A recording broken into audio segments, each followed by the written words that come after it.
Welcome to the सुबह institute of advance mobile laptop LCD LED repairing. आप देखेंगे यहाँ पे मेरे पास मैकबुक आया है और अगर मैं मॉडल की बात करूँ तो A1466 है और जो मेरे पास बोर्ड है यहाँ पे दो हैं और दोनों ही डेड कंडीशन में है, लेकिन एक बोर्ड में डिफरेंट टाइप की प्रॉब्लम है और दूसरे बोर्ड में डिफरेंट टाइप की प्रॉब्लम है। क्योंकि जब मैं इसमें अडाप्टर को प्लग करता हूँ तो एक मदरबोर्ड में कोई भी वोल्टेज नहीं बन रही है, जबकि दूसरे बोर्ड में जब मैं इसको लगाता हूँ तो 3.3 वोल्ट जो ऑक्सिलरी होती है वो बन रही है। इसका मतलब है 19 वोल्ट क्लियर है और उसके बाद स्टेप डाउन 3.3 वोल्ट बन रही है, लेकिन ट्रिगर करने पर वो ऑन नहीं हो रहा है क्योंकि उसकी जो इनेबलिंग सिग्नल हैं वो नहीं बन पा रहे हैं। दूसरे बोर्ड में तो हमारा जो है 19 वोल्ट शायद प्रॉब्लम में है, इसीलिए तो हम डायग्नोस करते हैं। तो थोड़ा सा मैं चाहूँगा आप पास आ जाएं और यहाँ पे मैंने बोर्ड व्यू ओपन कर रखा है। देखिए बोर्ड व्यू से बहुत हमें सपोर्ट मिलती है क्योंकि इन मदरबोर्ड के अंदर किसी भी कंपोनेंट का प्लेसमेंट नंबर नहीं दिया गया और दूसरा ये कंपोनेंट बहुत छोटे हैं और अगर मैं इसको लेंस से देखने की कोशिश करूं तो मुझे बहुत टाइम लग जाएगा कंपोनेंट को फाइंड करने के लिए, इसीलिए हम बोर्ड व्यू का इस्तेमाल करते हैं। आप देखेंगे यहाँ पे ये CPU लगा, अगर मैं इसको सेम इस पोजीशन पे रखूं तो आप देख सकते हैं ये CPU लगा है U0500 और आप देखेंगे यहाँ पे जो ये देख रहे हैं J3700 है, यानी कि हमारा जो NVMe का स्लॉट होता है। और आप देखेंगे यहाँ पे बैटरी कनेक्टर है, तो ये एग्जैक्ट आपको लोकेशन की शो करेगा कि कौन सा कंपोनेंट कहाँ पे है। देखिए मैं इसको लार्ज करता हूँ, ये जूम करने पर भी फटता नहीं है। देखिए यहाँ पे जो आप ये कनेक्टर देख रहे हैं मैं आपको दिखाता हूँ। देखेंगे यहाँ पे ये बिल्कुल इस पोजीशन पे है और सारी आईसीयू के बारे में जानकारी देगा। जैसे ये आप देख रहे हैं यहाँ पे लगा हुआ है, जो ये देख रहे हैं यहाँ पे ये लगा हुआ है, ये वाईफाई का कनेक्टर। और आप देखेंगे J8300 ये हमारा डिस्प्ले कनेक्टर है। तो अगर मैं इसके टॉप साइड में जाऊँ, ये बॉटम साइड है, देखिए ये इसका टॉप साइड है और टॉप व्यू है। आप देखेंगे यहाँ पे 4 इसकी मेमोरी लगी हुई है, U600 देखेंगे यहाँ पे लिखा है U600, U2500 और इस तरीके से हर कंपोनेंट का प्लेसमेंट नंबर हमें यहाँ पे शो होता है। तो जब हम इनको रिपेयर करते हैं तो कंपोनेंट को फाइंड करना हमारे लिए इजी होता है। तो अब मैं आपको इसमें एक्चुअल प्रॉब्लम दिखाता हूँ, इसमें क्या प्रॉब्लम है। देखिए जब मैं यहाँ पे इस सिस्टम में GC जैक को कनेक्ट करता हूँ, देखिए लगा लिया मैंने, और यहाँ पे मैं इसकी ये वाली केबल को भी लगा लेता हूँ। तो यहाँ पे क्या प्रॉब्लम है और दूसरे बोर्ड में क्या प्रॉब्लम है मैं आपको दिखाऊंगा। यहाँ पे देखेंगे यहाँ पे कुछ भी नहीं हुआ। देखिए यहाँ पे मैंने इसको वोल्टेज दे रखी है, मैंने थोड़ा सा DC सप्लाई कम करके इसको इंक्रीज कर लेता हूँ। देखिए यहाँ पे मैं 20 वोल्ट समथिंग कर लेता हूँ, चलेगा। तो आप देखेंगे यहाँ पे मैंने 19 वोल्ट दिया है और ये 0.42 एम्पियर ले रहा है और यहाँ पे देखेंगे एक लाइट जल रहा है।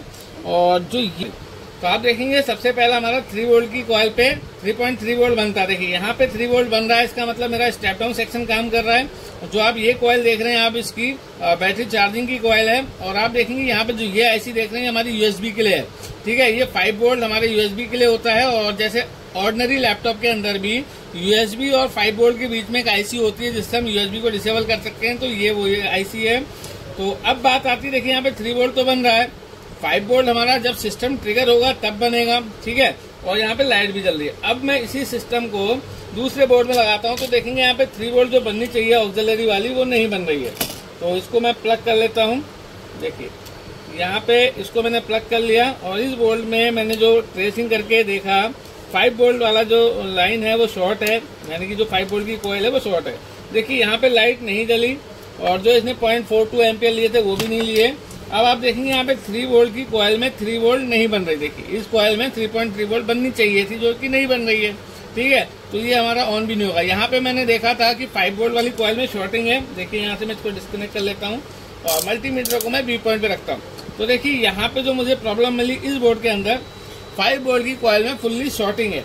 और ये आप देखेंगे यहाँ से जब मैंने ट्रेस किया तो यहाँ पे कैपेसिटर लगा था, पोलराइज कैपेसिटर।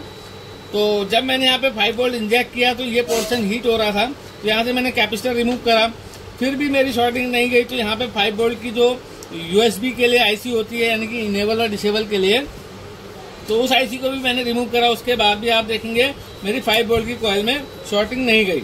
तो अब यहाँ पे जो ये 5 वोल्ट की आईसी है उसको मैं रिमूव करूंगा। इसको मैं आपको बोर्ड व्यू में एग्जैक्ट करता हूँ। देखिए मैं दिखाता हूँ आपको। यहाँ पे मुझे इसका बॉटम साइड में जाना पड़ेगा, मैं दिखाता हूँ आपको। देखिए जब मैं इसको लार्ज करता हूँ यहाँ पे, तो मैं 5 वोल्ट की कॉइल को फाइंड करता हूँ। सबसे पहले 5 वोल्ट की कॉइल कहाँ पे है, मैं थोड़ा सा और इसको इंक्रीज करता हूँ। तो आप देखेंगे यहाँ पे जो मेरी कॉइल लगी है वो ये है 5 वोल्ट की कॉइल। मैं इसका बोर्ड पे प्लेसमेंट नंबर भी दिखाऊंगा, देखेंगे L7520। ये हमारी 5 वोल्ट की कॉइल है। इसको जो देखेंगे यहाँ पे जो वोल्टेज का नाम है PP 5 वोल्ट S4RS3, ठीक है। तो यहाँ पे ये वोल्ट की जो कॉइल है वो शॉर्ट है। तो इसको जब हमने डायग्नोस किया तो देखेंगे यहाँ पे इसकी आईसी ये वाली रही Q7520। ये हमारी PWM आईसी है जो हमारी कॉइल पे PWM सिग्नल जनरेट करके 5 वोल्ट जनरेट करती है। देखेंगे यहाँ पे P5 वोल्ट S4RS3 करके वोल्ट बनाएगी। तो यहाँ पे यही आईसी शॉर्ट है। इसको रिप्लेस करने के बाद मेरा सिस्टम ऑन हो जाएगा। तो मिलते हैं नेक्स्ट वीडियो में। इस तरीके से आप बोर्ड व्यू की हेल्प से कंपोनेंट को ट्रेस कर सकते हैं और अपने लिए रिपेयरिंग कर सकते हैं। और अगर आप लैपटॉप रिपेयरिंग चिप लेवल पे सीखना चाहते हैं तो हमारे साथ ऑनलाइन ऑफलाइन जुड़ सकते हैं। और वीडियो को ज़्यादा से ज़्यादा शेयर कीजिए। बिगनर स्टूडेंट के लिए मेरा चैनल बहुत हेल्पफुल है। अगर आप टेक्निकल स्किल सीखते हैं तो आप अपने लिए 1000 रुपये से 2000 रुपये प्रतिदिन कमा सकते हैं। और जैसे जैसे आपकी प्रैक्टिस बढ़ेगी आप अपने लिए और भी अच्छी इनकम कर सकते हैं। पूरा वीडियो देखने थैंक यू।